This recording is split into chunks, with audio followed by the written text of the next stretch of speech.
శాతం మంది తోబుట్టువుగానో, భార్యగానో, తల్లిగానో, చెల్లిగానో ఏదో ఒక రూపంలో ఒక స్త్రీ సపోర్ట్తోనే ఒక పురుషుడి మనుగడ సాగుతుంది.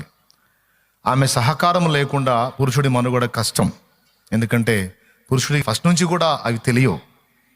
సంపాదించి తీసుకొచ్చి కుటుంబాన్ని నడిపించడమే తెలుసు, కానీ వస్త్రం శుభ్రం చేసుకోవటం, ఆహారం సిద్ధపరచుకోవటం, పాత్రలు కడుక్కోవటం, నివాసాన్ని శుద్ధి చేసుకోవటం చాలా చిన్న చిన్నవిగా కనపడతాయి, కానీ చాలా పెద్ద పనులు. అవి ఎంత పెద్ద పనులు అంటే ఆ చేసే సహకారి అవన్నీ కోఆపరేట్ చేసి మనల్ని నిలబెట్టి ఆ సహకారి లేకపోతే 3-4 ఏళ్ల కంటే ఎక్కువ బతకవు సోదరా నువ్వు. అంత దిగులు, అంత వేదన, ఒంటి పక్షి ఏడుపు అంటే నీ దగ్గరే కనపడిద్ది అది. అందుకే నీ జతపక్షిని తృణీకరించవద్దు, తేలిగ్గా చూడవద్దు.